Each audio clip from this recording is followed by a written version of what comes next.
Hello and welcome to the lateral and posterior compartments of the leg. I'm James Sheffey and I'll be walking you through this wonderful portion of anatomy. Hopefully you've already been able to view, or you will view in the near future, the companion lecture on the anterior leg and the dorsum of the foot, as these are meant to complement one another. Alright, well let's jump right in.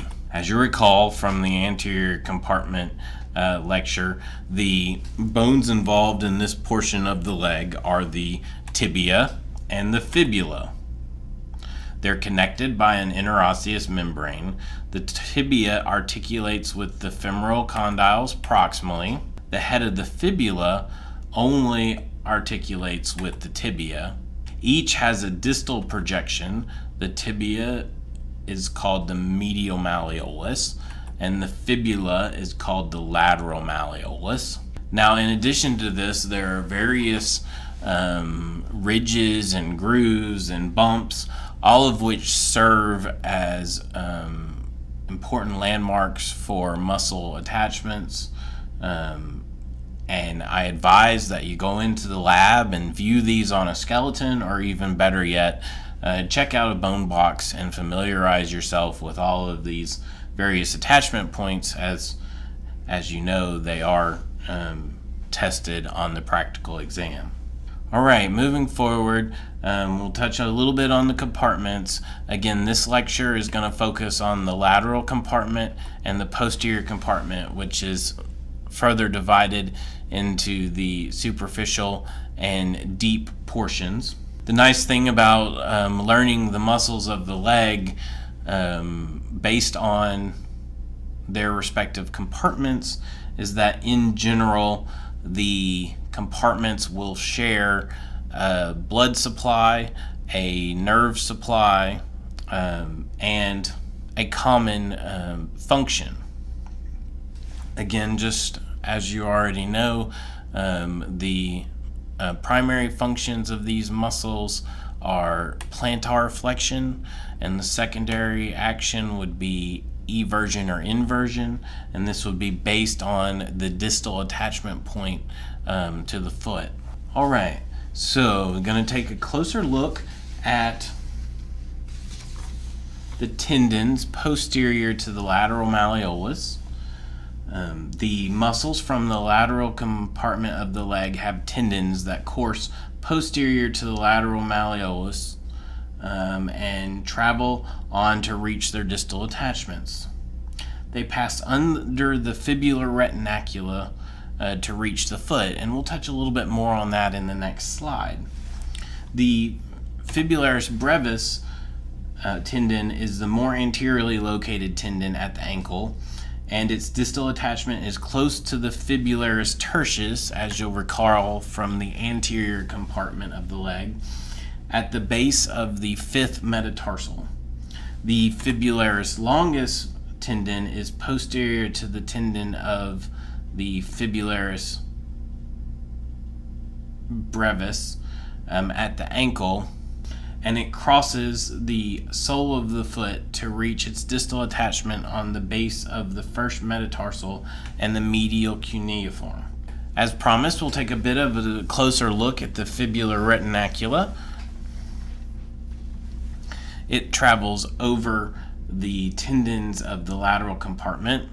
The superior fibular retinaculum or peroneal retinaculum, which are equivalent terms, extends from the lateral malleolus to the lateral calcaneus and has a shared sheath for both tendons. The inferior fibular retinaculum or peroneal retinaculum, as you may see it referred to, has fibers that are attached to the calcaneal tubercle, forming a separate sheath for each tendon. It is continuous with the inferior extensor retinaculum at the foot, which you may recall from the lecture on the dorsum of the foot. Now let's take a little bit of a closer look at the muscles of the lateral compartment. There are two. The fibularis longus muscle is the longer and more superficial of the two muscles in the compartment. It has a proximal attachment of the upper surface of the fibula. Its distal attachment is the medial cuneiform and base of metatarsal 1. Its actions are plantar flexion and eversion of the foot, and its innervation is the superficial fibular nerve. The second muscle is the fibularis brevis muscle. It's a fusiform muscle. It's deep to and shorter than the fibularis longus. Its proximal attachment is on the lower surface of the fibula. Its distal attachment is to the base of metatarsal 5, as we've already discussed, just posterior to the attachment of fibularis tertius. Its actions are plantar flexion and eversion of the foot, and its innervation is the superficial fibular nerve. Again, recall that there is a chart available for you in the handout that lists all of this information in a convenient format for your studies. And I have included it in the PowerPoint as well as a further reference source. All right, moving forward, we'll take a look at the lateral compartment neurovascular structures. We're going to start with the nerves. The superficial fibular nerve is the nerve of interest in this compartment. It is one of two terminal branches of the common fibular nerve. It arises as a branch of the common fibular nerve as it wraps around the neck of the fibula. You can see that here. It descends between the lateral compartment muscles. You can see that here. It pierces the fascia to travel superficial and send cutaneous branches over the extensor retinaculum. It ultimately provides sensory to the distal anterior leg and dorsal surface of the foot, except between the first and second toes and the lateral side of the little toe. Now let's look at the vascular structures. The structure of interest here is the fibular artery. It is a branch arising from the posterior tibial. So this is the popliteal artery as it comes distal and passes through the tendinous arch of the soleus.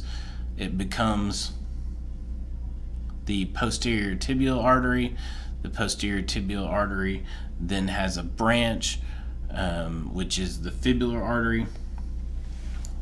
It arises close to its origin there at the tendinous arch of the soleus.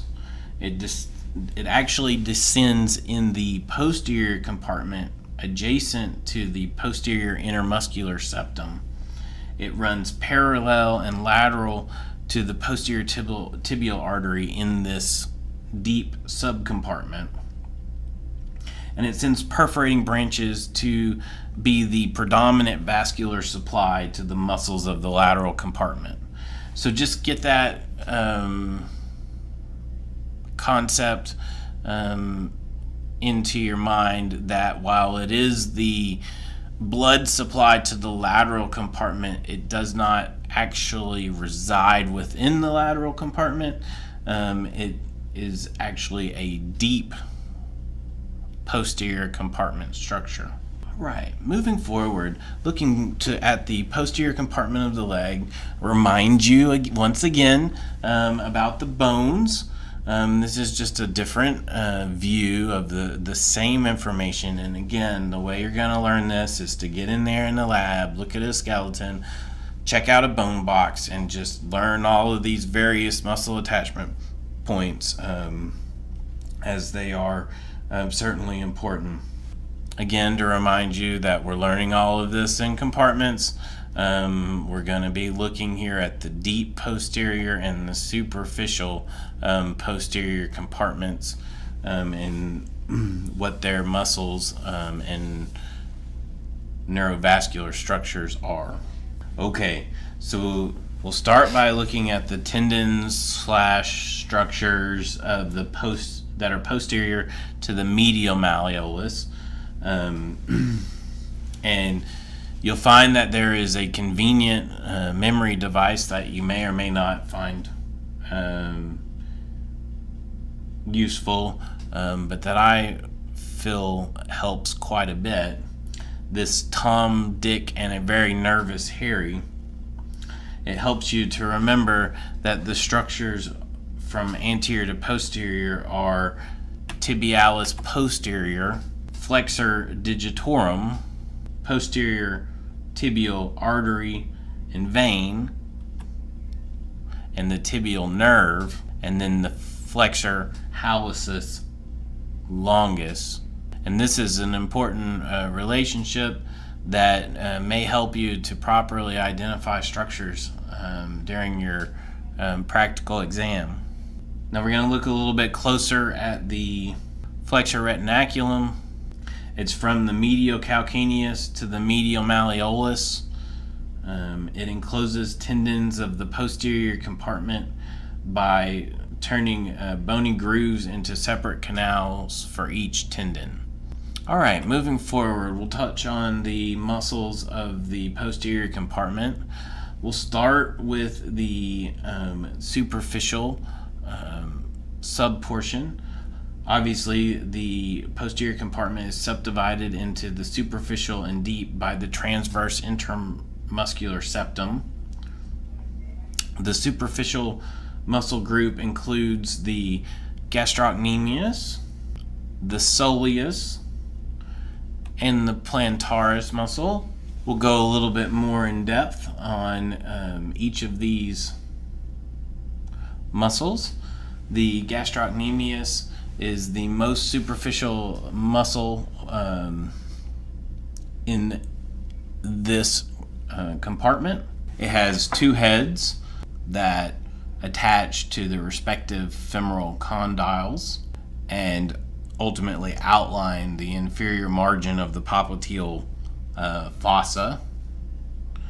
Distally, the two heads blend into a broad aponeurosis that contributes to the calcaneal tendon. Its action is to plantar flex and assist in flexion at the knee, and its innervation is the tibial nerve.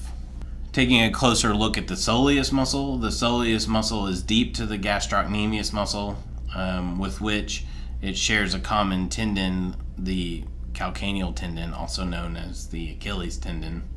It creates the tendinous arch of the soleus muscle, which is a tendinous arch stretching over and defining the termination of the popliteal vessels between the tibia and fibula, which gives origin to the central portion of the soleus muscle.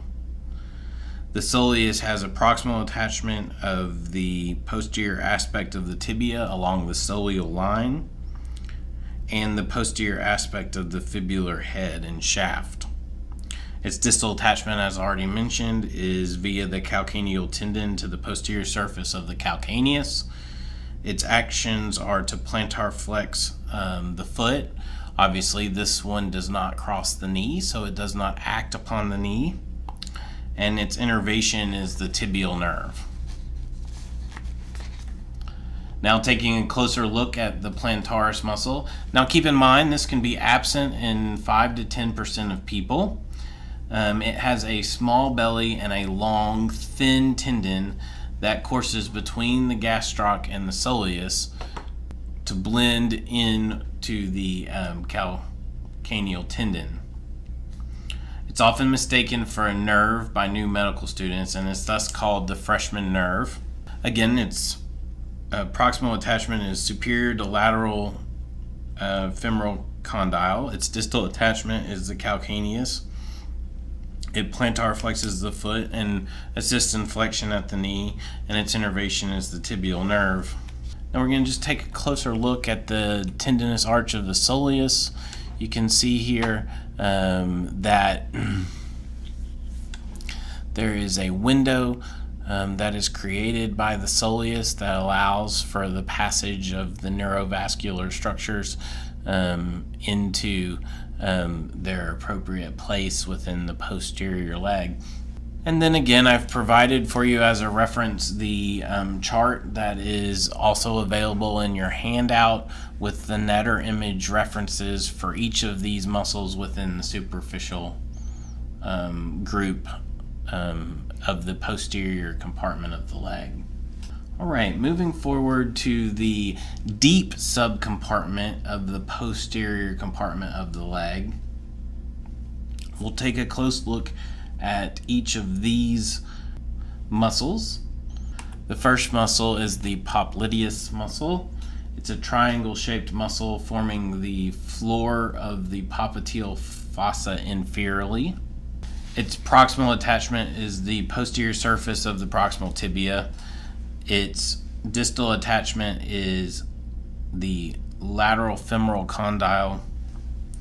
Its action is to unlock the knee joint and laterally rotate the femur on a fixed tibia, and its innervation is the tibial nerve. Now the next muscle in this deep subcompartment is the flexor hallucis longus. Its muscle belly is located more laterally within the compartment. Its proximal attachment is the posterior surface of the fibula and interosseous membrane.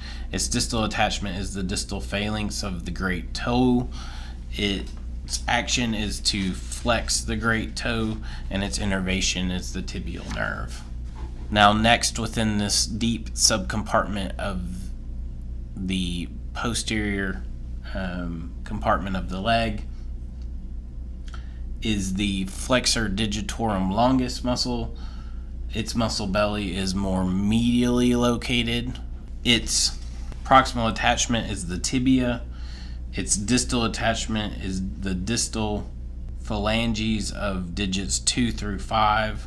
Its action is to flex digit 2 through 5, and its innervation is the tibial nerve. The final muscle that resides in this subcompartment is the tibialis posterior muscle. It's the deepest muscle in the posterior compartment, and its belly lies in between the flexor hallucis longus and the flexor digitorum longus muscle. Its proximal attachment is the interosseous membrane, tibia, and fibula. Its distal attachment is the navicular, all cuneiform bones and metatarsals 2 through 4. Its action is inversion and plantar flexion of the foot and support of the medial arch of the foot during walking, and its innervation is the tibial nerve. Now moving forward, this is a replica of the chart that was made available to you in the handout. Again, all of this information is important for you to put to memory. Now, moving on to the neurovascular structures of the posterior compartment, we'll begin with the tibial nerve. It forms at the apex of the popliteal fossa from the tibial division of the sciatic nerve. It innervates all muscles of the posterior compartment and is sensory via the sural nerve. It passes through the popliteal fossa and traverses the tendinous arch of the soleus to enter the deep subcompartment to travel on the tibialis posterior muscle with the posterior tibial artery. You can see that relationship here. And it is found posterior to the medial malleolus distally, as you can see here. Now let's look at the blood supply in this compartment. The posterior tibial artery, which is the continuation of the popliteal artery. Its name changes as it passes through the tendinous arch of the soleus. A posterior tibial pulse can be taken, which is palpated halfway between the medial malleolus and the calcaneal tendon, and we'll touch a little bit more on this in a later slide.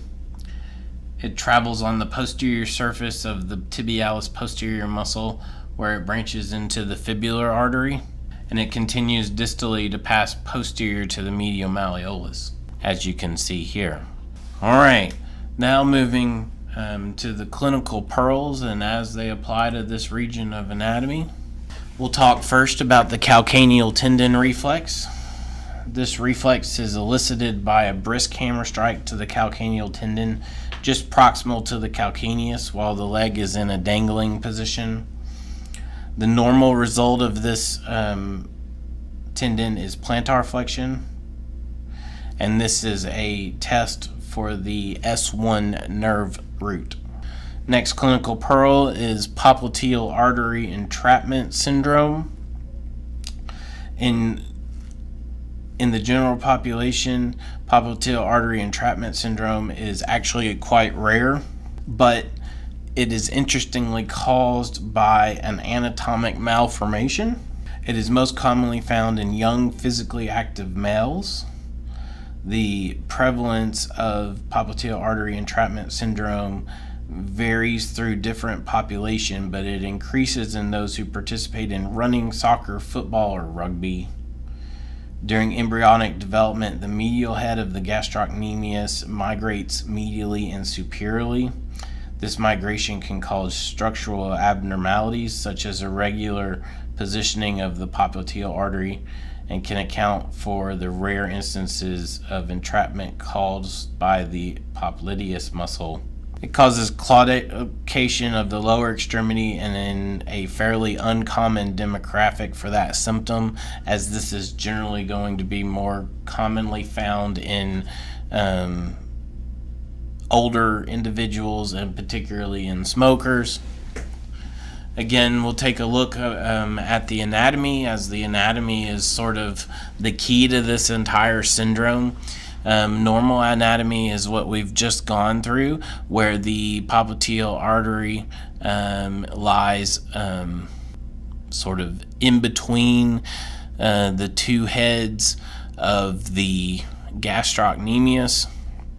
As you can see, there are 5 types, and in truth there are actually 6 types, but the 6th type is not associated with an anatomic anomaly. But each of the 5 types are, and you can see the various ways that this might happen. In this case, you can see that the vessel runs around the medial head of the gastroc, and this is likely because the vessel was entrapped during the migration process. This is just a variation upon the same concept where the vessel is entrapped by a portion of the medial head of the gastroc.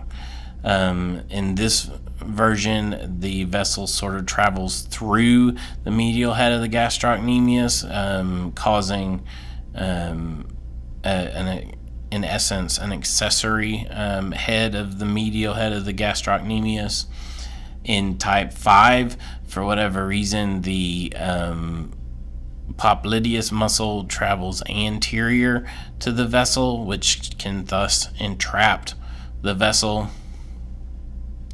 And likewise, in this case, the popliteus muscle has formed anterior to both the artery and the vein. All right, we'll take a look at the common fibular nerve injury, and of course it causes foot drop. Because of its superficial positioning and wrapping around the fibular head, the common fibular nerve is the most commonly injured nerve in the lower extremity. It may be injured by direct trauma, fracture of the fibular head, and stretch related to knee joint injuries or instability. The result of the injury is foot drop, and as you can see, foot drop is where the patient loses the ability to dorsiflex, and this will cause a characteristic gait as represented in these images. Now for your next clinical pearl, we'll talk a little bit about palpating a posterior tibial pulse. We've already touched a little bit on how to palpate a dorsalis pedis pulse, and this will give you some tips and tricks on finding the posterior tibial pulse. It can usually be palpated between the posterior surface of the medial malleolus and the medial border of the calcaneal tendon. Inversion of the foot may help with palpation by relaxing the flexor retinaculum. And as you can see, this is demonstrated in this diagram. Alright, and for your final clinical pearl, we'll touch on a ruptured calcaneal tendon. The injury is typically experienced as an audible snap during a forceful push-off, followed immediately by sudden calf pain and dorsiflexion of the foot. A gap, as represented in this diagram, may be palpable in complete rupture. Again, these diagrams show you that you can oftentimes feel a gap in the tendon on exam. It's the cause of forceful bending, and then talks a little bit about the Thompson test or squeeze test, which is the test for determining this from a physical exam standpoint. It's probably the most severe acute muscular problem of the leg. It makes walking very difficult. Treatment often requires surgery. As you can see, the surgery is often followed by stabilization and then physical therapy. And that concludes this content area.